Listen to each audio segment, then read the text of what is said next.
रायगडची झुंज, अन्यायावर लेखणीचा वार. कर्जत पंचायत समितीच्या सभापती व उपसभापती पदाची निवडणूक बुधवार दिनांक 11 मार्च रोजी पार पडली. या निवडणूक प्रक्रियेसाठी निवडणूक निर्णय अधिकारी म्हणून तहसीलदार धनंजय जाधव यांनी काम पाहिले, तर त्यांना कर्जत पंचायत समितीचे गटविकास अधिकारी सुशांत पाटील यांचे सहकार्य लाभले.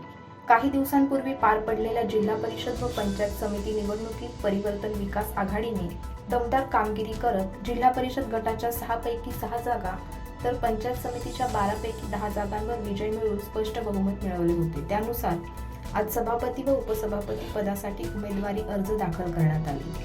सभापती पदासाठी राष्ट्रवादी काँग्रेसच्या नमिता सुधाकर घारे तर उपसभापती पदासाठी शिवसेना ठाकरे गटाच्या चित्रा जगदीश ठाकरे यांनी अर्ज दाखल केला होता. दुपारी 1 वाजेपर्यंत दोन्ही पदांसाठी एकमेव अर्ज प्राप्त झाल्याने ही निवडणूक बिनविरोध घोषित करण्यात आली.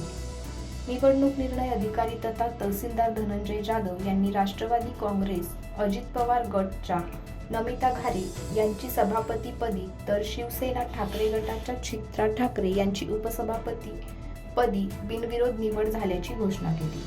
निवडीनंतर रायगडचे खासदार व राष्ट्रवादी काँग्रेसचे प्रदेशाध्यक्ष सुनील तटकरे यांच्या प्रमुख उपस्थितीत दोन्ही नवनिर्वाचित पदाधिकाऱ्यांनी सभापती व उपसभापती दालनात पदभार स्वीकारला.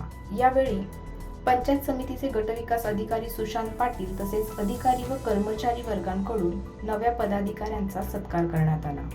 या सोहळ्यास राष्ट्रवादी काँग्रेसचे प्रदेशाध्यक्ष सुनील तटकरे, रायगड जिल्हा अध्यक्ष सुधाकर घारे, तालुका अध्यक्ष दीपक श्रीखंडे, अशोक भोपतराव, बंधू पाटील, भगवान भोईर, सुनील पाटील, रंजना धुळे, नगराध्यक्षा पुष्पा दगडे, पूजा सुर्वे, शिवसेना उबाटा पक्षाच्या उपनगराध्यक्ष संतोष पाटील, रसिका नितीन सावंत, सुवर्णा जोशी यांसह पदाधिकारी व कार्यकर्ते मोठ्या संख्येने उपस्थित होते.